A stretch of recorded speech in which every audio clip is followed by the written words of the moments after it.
You ever wonder why some men stop showing up, why they go silent, shut down, or pull away, not just from relationships, but from their goals, their power, even themselves? It's not always because they're lazy, weak, or emotionally unavailable. Sometimes it's because of what was said to them. One sentence, one moment, one careless word, planted like a seed.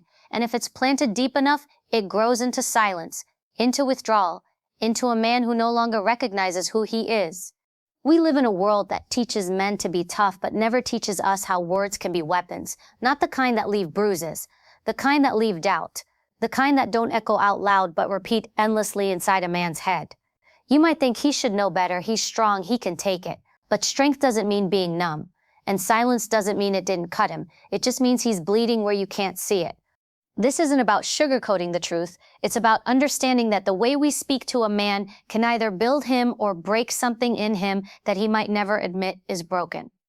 You can love a man deeply and still destroy him with your words. And the worst part, you may never even know you did.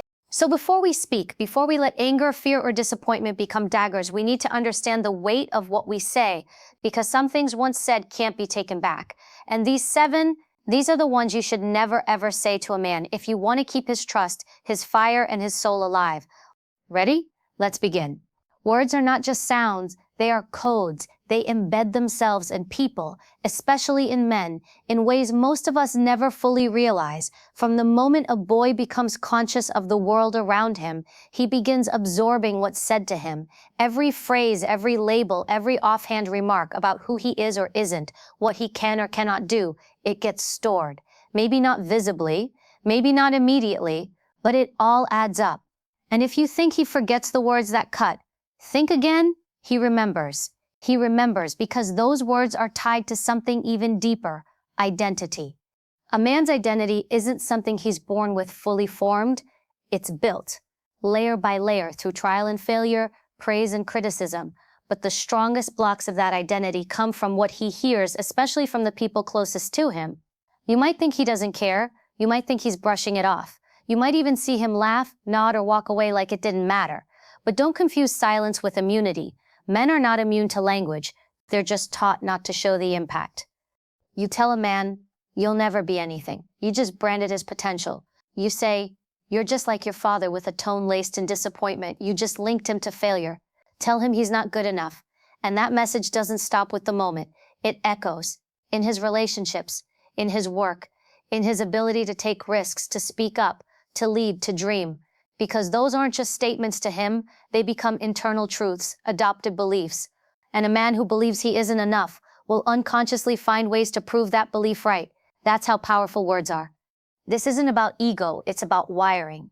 Men are conditioned from a young age to attach their value to performance, to what they do, to how they're seen. So when someone they trust speaks failure into them, it goes straight to their core.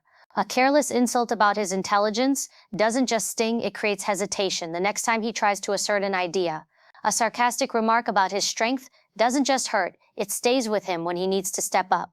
And here's what's worse. Men are rarely given space to talk about how these words affect them. Society tells them to shake it off, so they internalize. They don't forget it, they become it. Think about that. Think about the power you hold every time you speak to a man, whether you're his partner, his sister, his friend, his mentor, or his mother. Every word either nourishes or depletes his identity. Every sentence either sharpens him or shatters something inside. And you may not see it break, you may never witness the cost. But the damage, it shows up later, in how he withdraws, in how he doesn't chase what he wants, in how he overworks to prove something or stops trying altogether.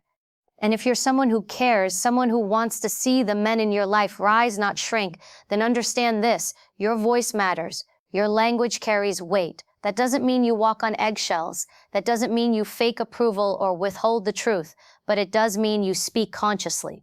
You challenge him without cutting him. You offer truth without destroying dignity.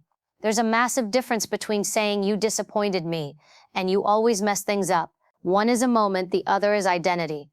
Too many men are walking around with identities shaped by someone else's emotional outburst. Words spoken in anger, in fear, in frustration, words never meant to stick, but they did, and now they're part of his inner dialogue. That's the tragedy. That's what we have to unlearn. Because a man doesn't become who he's meant to be by accident. He becomes it when his environment, especially his relationships, mirror back to him the truth of his worth. Even when he fails, he becomes powerful when he's spoken to with respect. He becomes bold when he's encouraged instead of emasculated. He becomes better not because he's shamed, but because he's challenged with dignity.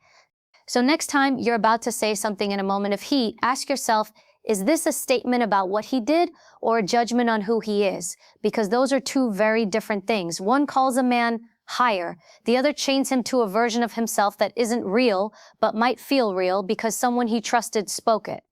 Men won't always tell you when you've crossed the line. They won't always push back or get dramatic. Sometimes they'll just start showing up less, talking less, trusting less, believing less, and you'll wonder what happened. The answer? A piece of him shrank every time you spoke without realizing your power. Words can either build his backbone or break it down. You don't need to lie to a man, but you do need to understand him. Understand that every man, no matter how strong, successful, or stoic, carries within him a version of himself he's still trying to believe in. And your words, they either help him become that man or convince him that he never will. We hear it all the time. Masculinity is fragile. But let's stop right there. Masculinity is not fragile. It's not some delicate glass statue that shatters at the first sign of pressure. True masculinity is powerful, enduring, and deeply rooted. What's fragile is how it's often perceived, judged, or misunderstood, especially in a world that keeps trying to redefine it without ever truly understanding it. The real problem is not masculinity itself, it's how people speak about it, how quickly we label it toxic, how often we misunderstand what strength looks like in a man. We've built this culture where we demand emotional openness from men, but then mock them the second they show vulnerability. We ask them to be softer, more communicative, but when they express fear or sadness, it's seen as weakness. We tell them to be real, but we're not ready to hold space for that reality. So men adapt. They hide what hurts. They armor up. Not because they're trying to be distant or emotionally unavailable, but because they've learned that opening up is a risk, one that rarely ends with support. Most of the time it ends with judgment, rejection, or being labeled as less of a man. That's not emotional weakness, that's emotional self-protection. The truth is, masculinity is layered. It isn't just strength or toughness, it's responsibility, it's restraint, it's leadership. It's the willingness to sacrifice, to protect, to build. But these traits get overshadowed when we only look at the surface. We see a man holding his emotions in and assume he's cold or emotionally numb. We don't ask what he's holding back or why. We don't consider the years of programming that told him don't cry, don't feel, don't fall apart. So when he finally does express something, and it's raw or unpolished, we call it immature or dangerous. That's where the misunderstanding lies. Masculinity isn't the problem. The problem is how we've trained both men and women to interact with it. We've taken one version of masculinity, the loud, aggressive, emotionally detached stereotype, and used it to define the whole.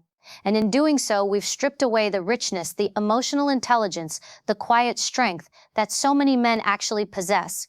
What most people don't realize is that men experience deep emotions. They feel rejection, betrayal, inadequacy. They question themselves. They crave connection, but most of the time they don't talk about it. Not because they don't want to, but because they're not sure how. Or worse, because they tried once and were shut down, told they were being too sensitive, told they were complaining, told to man up. So what happens? They internalize. They put on the armor. They laugh it off. They overwork. They chase success, validation, control, anything to prove they're not broken. But underneath all of that, there's often a storm no one sees. And it's not because masculinity is fragile. It's because masculinity has been misunderstood, misrepresented, and miscommunicated. When a man hears things like, you're not a real man, or you're too emotional, or man up and deal with it, what we're doing is attacking his identity, not his actions. Those words don't just sting, they isolate, they create distance. And the irony is the very same people who criticize men for not opening up are often the ones who unknowingly shut them down. The men who seem silent are often the ones carrying the heaviest loads. The ones who never ask for help are usually the ones who need it most. And the men who appear stoic might be the most sensitive of all. But they've learned that showing it doesn't make them safer. It makes them more exposed. So they choose silence, not because they're fragile, but because they've been trained to survive that way. If we want to see healthy masculinity thrive, we need to stop trying to mold men into something they're not. We need to stop shaming them for being too tough or not tough enough. We need to meet them where they are, not where we think they should be. We have to understand that expressing emotion might not look the same in men as it does in women. A man might not cry, but he might go quiet. He might not talk for hours about what's wrong, but he might take a long drive just to get his thoughts in order. That's still processing, that's still feeling, it's just different. And different doesn't mean deficient. We also need to recognize that strength in men isn't the absence of emotion. It's the ability to hold it all together when everything inside is unraveling. It's the courage to show up every day, even when he's exhausted, afraid, or doubting himself. That is not fragility. That is grit, and that deserves respect, not ridicule. So before you throw around phrases like he's too cold, he's too sensitive, he's not strong enough, take a step back. Ask yourself, am I misunderstanding him? Or am I just expecting him to feel like me? Because there's a difference, and if you can't see the world through his lens, you'll always misjudge his behavior. Men don't need to be fixed. They need to be seen, fully, without assumptions, without stereotypes, and without the pressure to constantly prove themselves. They need to be allowed the full spectrum of human emotion, just like anyone else. And when we do that, when we stop trying to toughen them up and start learning how they actually operate, we'll realize that masculinity isn't fragile, it's just been forced to hide for far too long. There's a kind of damage that doesn't show up in bruises or scars. It doesn't scream, it doesn't cry out. It's quieter, but far more destructive. It's what happens when a man's inner fire, his ambition, his confidence, his hunger to rise, is slowly extinguished by the very people he hoped would believe in him. Not through violence, not through rejection, but through constant, calculated, or careless criticism. Words that don't just cut, they castrate his spirit. Let's be clear, men thrive on respect. It fuels them, it moves them, it gives them a reason to fight, to lead, to build. Take that away, and you don't just hurt his feelings, you strip him of his power. You can tell a man 100 times that you love him, but if your words consistently undermine him, belittle him, or challenge his worth, he won't feel loved, he'll feel devalued, disrespected, and eventually he'll stop trying. This is what emotional castration looks like. It's not just yelling or shaming. It's the constant suggestions that he's not enough, that he always falls short, that no matter what he does, it's never good enough. It's the eye rolls, the sarcasm, the passive-aggressive remarks, the backhanded compliments, the quiet comparisons to other men. You may think they're harmless, motivational even, but to a man, they sound like confirmation of his deepest fear that he's not truly seen or appreciated.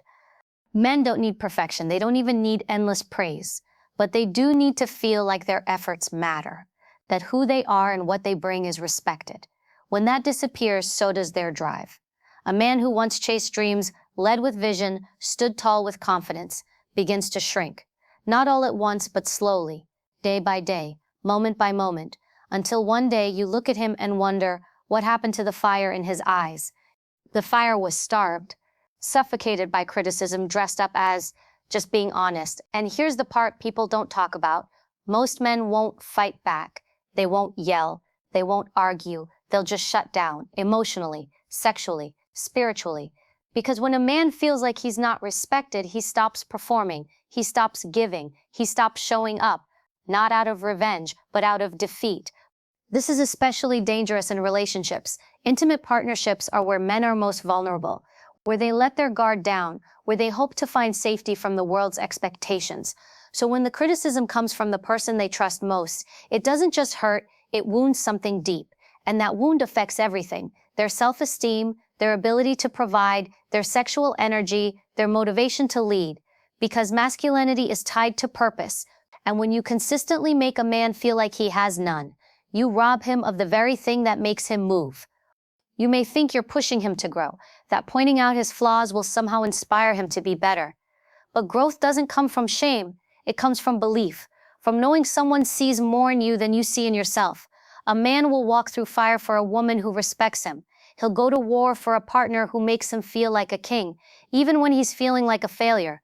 But when he's constantly reminded of what he's not, that fight in him dies. Because why fight for someone who's already decided you've lost? And let's talk about sex for a moment, because this isn't just emotional, it's physiological. A man's sense of masculinity is closely tied to his sexual energy, his confidence, his presence. When he's criticized repeatedly, especially around things like performance, money, decisions, or leadership, that energy collapses. You're not just cutting his ego, you're cutting the power supply to his identity. So what's the solution? Stop criticizing? No, that's not realistic. Life requires hard conversations.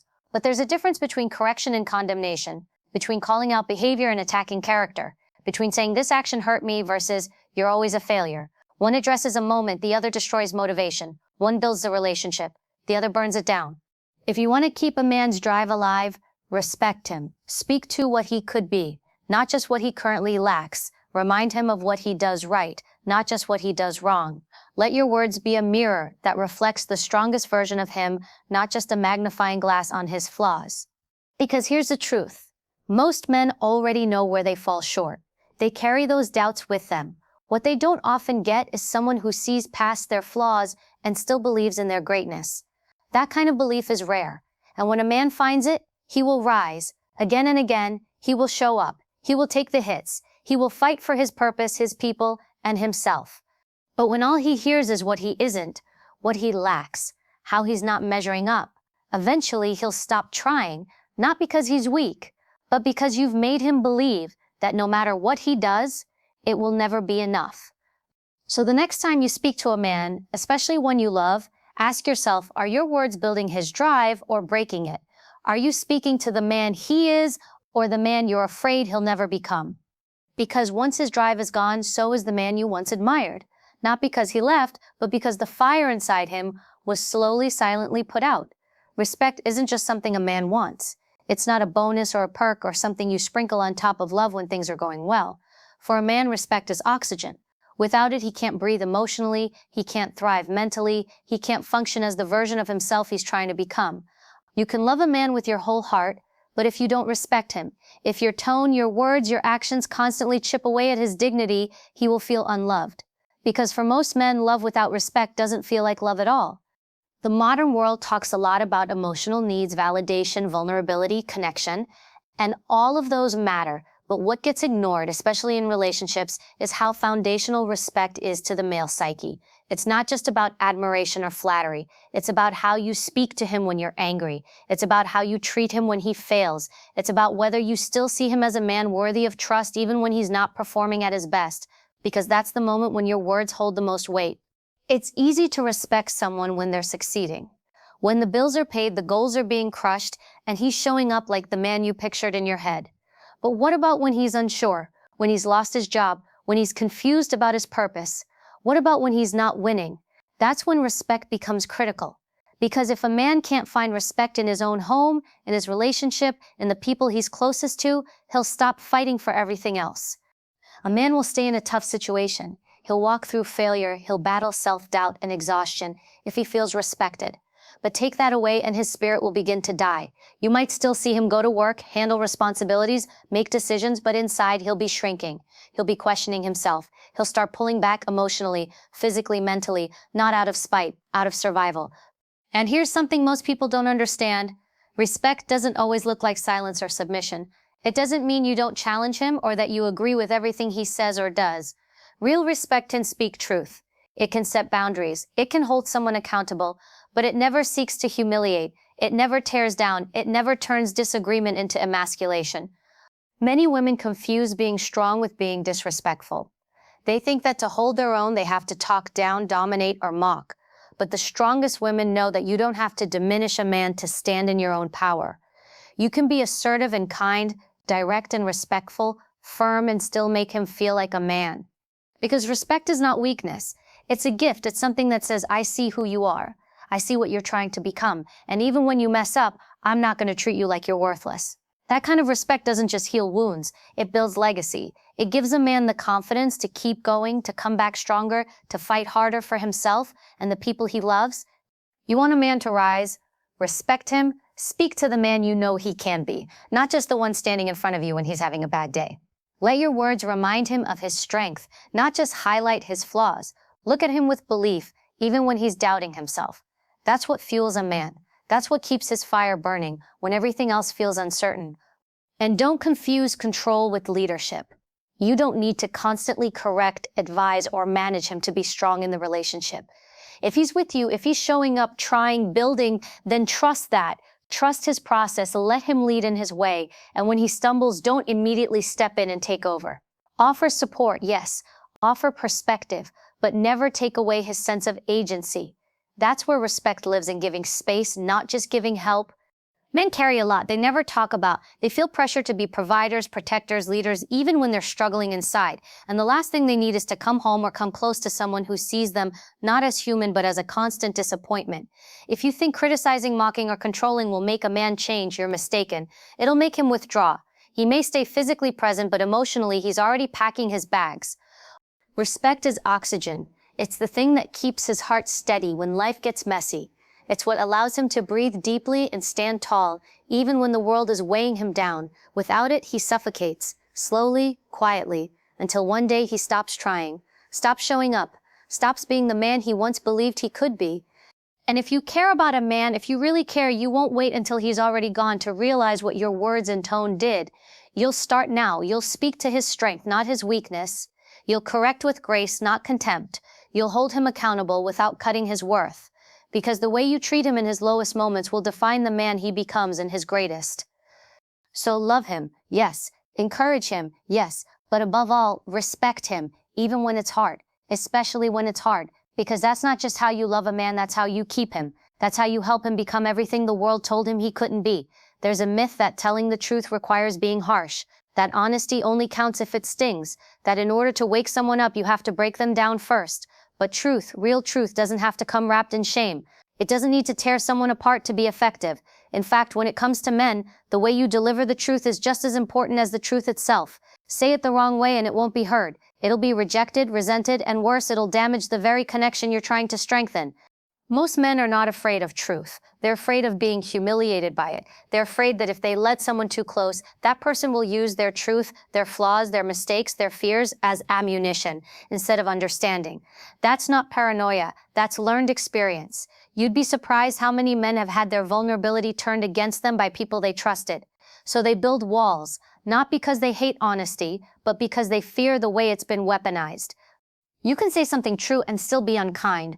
You can be right and still do damage. And this is where so many relationships, romantic, familial, even professional, fall apart. People confuse bluntness with strength, but power without compassion is cruelty.